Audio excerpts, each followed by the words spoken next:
impacte négativement la consommation.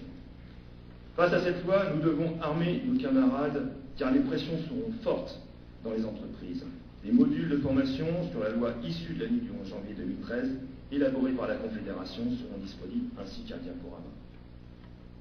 Clairement, et de plus en plus, le cadre légal de la relation de travail est remis en cause par les patrons qui voudraient imposer le contrat plutôt que la loi, et plus loin encore, le rapport de gré à gré. D'ailleurs, en Angleterre, il y a déjà 1 million de salariés avec des contrats de travail 0 heure. Pour résumer, vous venez travailler quand votre employeur vous appelle et a besoin de vous. Sinon, vous restez chez vous. Chez vous, bien sûr, vous n'êtes pas payé. Et cerise sur le gâteau, vous ne pouvez pas toucher les indemnités chômage puisque vous avez théoriquement un travail. À ce tarif-là, tout le monde travaille, quitte à devenir un travailleur pauvre, et les chiffres du chômage n'en seront que meilleurs. L'épuration statistique des chiffres du chômage est un sport national. De vieilles ficelles auxquelles tous les gouvernements, de droite comme de gauche, ont toujours eu recours pour diminuer les statistiques du chômage. Règles et subtilités dans la prise en compte ou non d'un demandeur d'emploi, par exemple, le nombre de chômeurs payés, de rayer des listes pour défaut d'actualisation a bondi de 20%. Formation, contrat aidé, etc. C'est peut-être ainsi que François Hollande compte inverser la courbe du chômage, ou bien comme en venant début août chez nous, à Clichy-sous-Bois, devant les caméras pour la signature d'un emploi franc. Et d'ailleurs, je lisais ce matin un article dans Le Parisien, je m'arrête un petit peu là-dessus, c'est notre cher directeur de la Directe qui part en retraite le 1er septembre, c'est pour ça peut-être qu'il se lâche, qui s'exprime et qui dit les contrats aidés, les contrats d'avenir d'insertion d'emploi, non, on pleurait. Il affirme haut et fort que les objectifs seront impossibles à atteindre. Donc, vous n'y avait que 649 emplois d'avenir qui avaient été créés en Seine-Saint-Denis sur un objectif de 2736, vous voyez. Et si on parvient à 12 000 emplois d'avenir d'un côté, 5500 et 6000 CAE de l'autre, ce serait déjà un miracle. Et il vous signale aussi que le taux de chômage y atteint 13,1% en Seine-Saint-Denis contre 9,1% au plan régional. Ça a progressé d'un point en un an, et que le nombre de chômeurs en 5 ans a augmenté de 53%. Quelques jours plus tard, je reviens donc, il était à La Roche-sur-Yon, François Hollande, pour déclarer « Le chômage ne prend pas de vacances ». Quelle perspicacité! Avec plus de 5 millions de privés d'emploi, toutes catégories confondues, 140 000 dans le département, c'est d'une véritable sécurité sociale professionnelle que porte la CGT dont a besoin notre pays, quand on sait que les premières causes immédiates d'entrée dans le chômage sont les fins de CDD et les ruptures conventionnelles qui sont explosées depuis leur création. C'est d'une autre politique de l'emploi dont nous avons besoin. La relance de l'économie passe par une relance de la consommation des ménages, que je disais, qui représente 57%. Elle permettrait de relancer la croissance et donc l'emploi. Les économistes s'accordent pour dire qu'il faut 1,5% de croissance par an pour que la courbe du chômage puisse s'inverser. Il est prévu une croissance à 0,2% pour la fin de l'année. Nous n'avons pas besoin d'une loi pour licencier plus vite, mais au contraire, de sécuriser nos emplois, d'une augmentation générale du pouvoir d'achat et des salaires, de services publics de qualité et d'un haut niveau de protection sociale.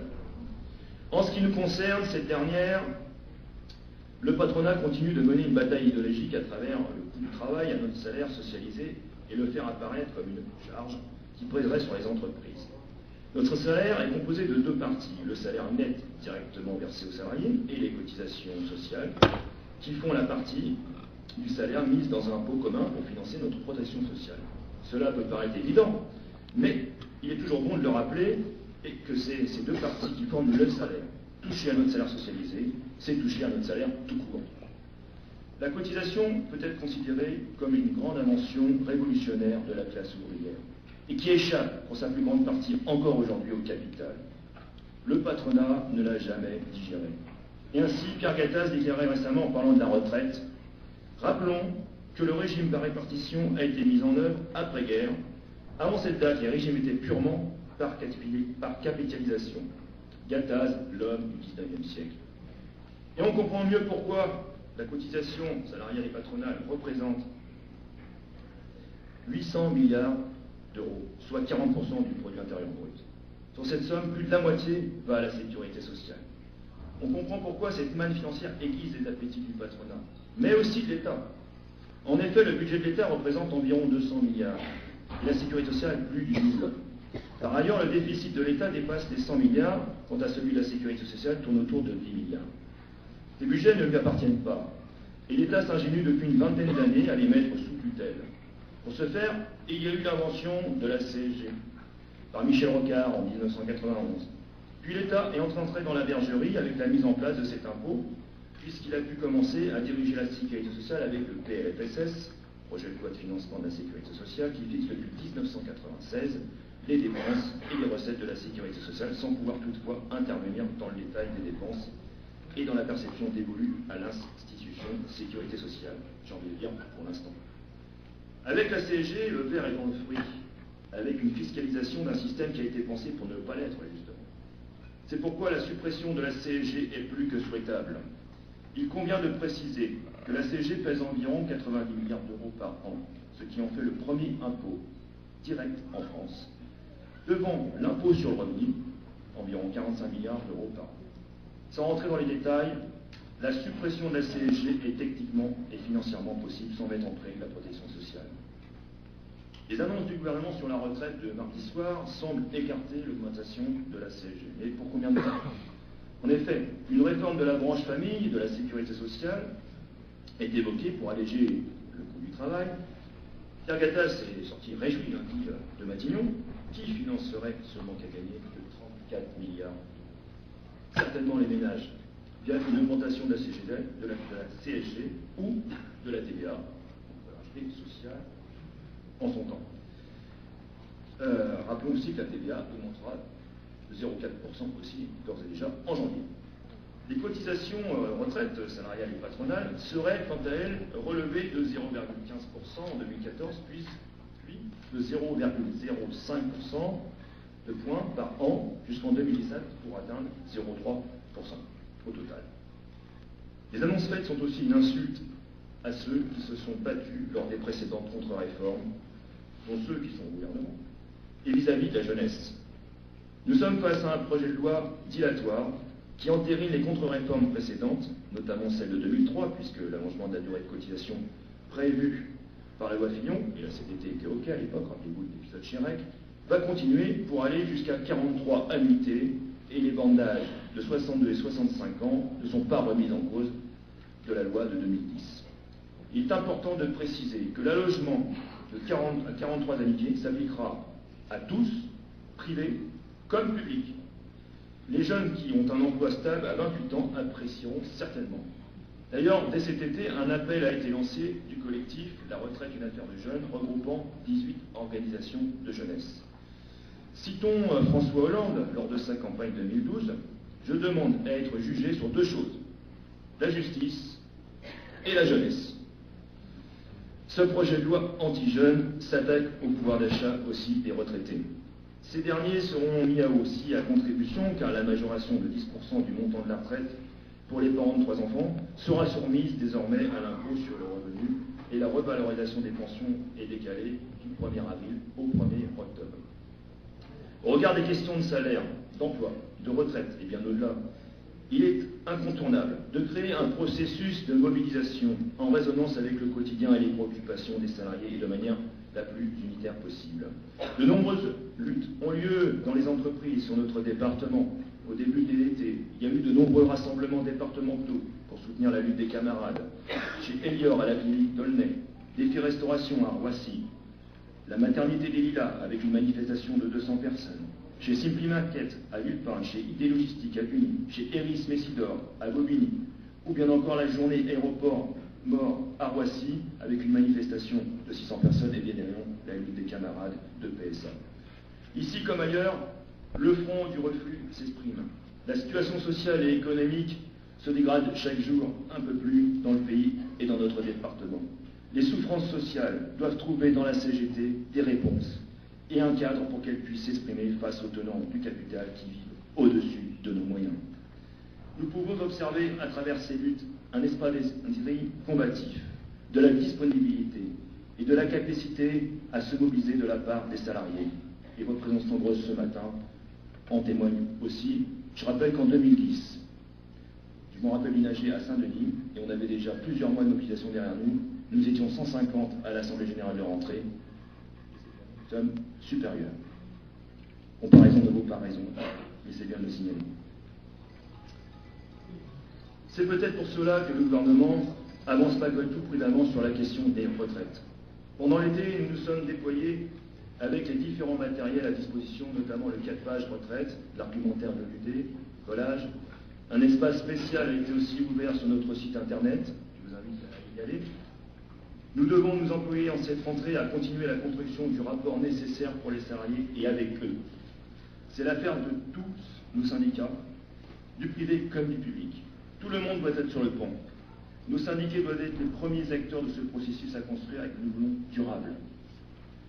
À notre disposition, la journée d'action interprofessionnelle de grève et de manifestation du 10 septembre est un rendez-vous à ne pas manquer, à l'appel de la CGT, EFO, Solidaire, la FSU, mais aussi le UNEF.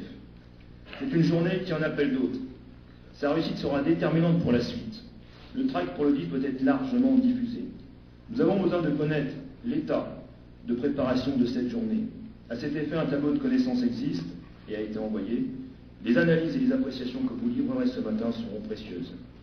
Chaque étape du processus de mobilisation qui est décidé est un gage pour la suite. Ainsi, il y a 4 meetings nationaux interrégionaux qui ont été décidés. Le 3 à Nantes, le 4 à Montpellier, le 5 en Ile-de-France au Dr Verdier et le 9 à Lyon. À eux 4, ces meetings doivent réunir 12 000 camarades. Cet objectif est très ambitieux. Il va sans dire que nous allons être regardés de très près sur notre capacité à faire le plein. Le meeting de l'Île-de-France sera particulièrement observé. Nous serons le jour du dépôt de loi sur la retraite à la CNAV. On rappelle aussi dans le calendrier le 18 septembre au Conseil des ministres et le 4 octobre, début du débat parlementaire. La salle du meeting peut accueillir 4000 personnes. L'objectif pour notre département est de minimum 350 camarades. Nous sommes à J-8 et nous sommes aujourd'hui, en tout cas hier, à 126 inscrits. Donc je vous invite, il est important de vous inscrire et ce n'est pas encore fait, de travailler urgemment autour de nous à la participation la plus massive. Il est important de faire remonter l'état des inscriptions à votre VL très rapidement. Ces meetings, et en ce qui nous concerne notre meeting, vont donner le ton pour la suite et notamment le 10. C'est une étape incontournable pour la démultiplication dans l'action des salariés. De plus, notre meeting sera le seul qui sera retransmis en direct. La presse ne nous fera pas de cadeau, alors ne lui en faisons pas en étant très nombreux. Dans la période qui s'ouvre de lutte et de bataille des idées, la question de la syndicalisation est à prendre à bras-le-corps. Nous observons une tendance positive sur notre département par rapport à l'année dernière en termes d'adhésion nouvelle. Nous devons confirmer cette tendance en proposant la syndicalisation pour amplifier le rapport de force nécessaire pour aujourd'hui et demain. Nous avons besoin de muscler notre organisation par le nombre de nos adhérents, mais aussi en créant toutes les conditions d'une qualité de vie syndicale où le syndiqué acteur décideur est au cœur du processus d'une CGT de transformation sociale. C'est aussi les conditions incontournables pour relever le défi de la représentativité. Comme vous le savez, la question de l'audience des syndicats est aujourd'hui centrale. Cette audience conditionne les négociations qui doivent maintenant déboucher sur des accords majoritaires. Le suivi des élections, de nos campagnes électorales en lien avec notre activité revendicative, là où nous sommes et là où nous sommes absents, nous oblige à une prise en compte et un suivi collectif. Le poids de notre organisation dans l'entreprise, dans la branche et au niveau national sont directement liés. Nous dépendons les uns des autres. Il en va de l'intérêt général. Les résultats dans le privé sont tombés fin mars. Vous connaissez les résultats, nous sommes 2e en Ile-de-France, derrière la CFDT, de très peu. La représentativité s'apprécie bien sûr avec les chiffres du public. Ainsi, nous sommes en tête en Ile-de-France devant la CFDT avec 1,70 points d'avance. Il n'y a pas de déclinaison départementale. La bataille de la représentativité n'est pas un supplément d'âme. Et nous avons l'obligation ensemble d'analyser ces résultats, d'en tirer les enseignements et de travailler les perspectives. C'est ce que nous commencerons à faire dès septembre lors d'un bureau ULUS élargi.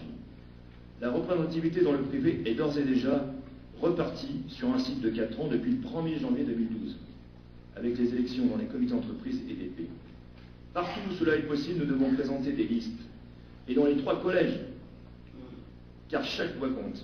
Toutes les négociations des protocoles électoraux, préélectoraux, doivent être prises en compte avec un plan de travail d'importation. Je prendrai une expression un peu guerrière. mais nous devons lever une armée de négociateurs. Le monde du travail a besoin d'une CGT forte, sans compter que se joue aussi en ce moment l'avenir de la justice prud'homale, et notamment sur le mode de désignation des conseillers prud'hommes.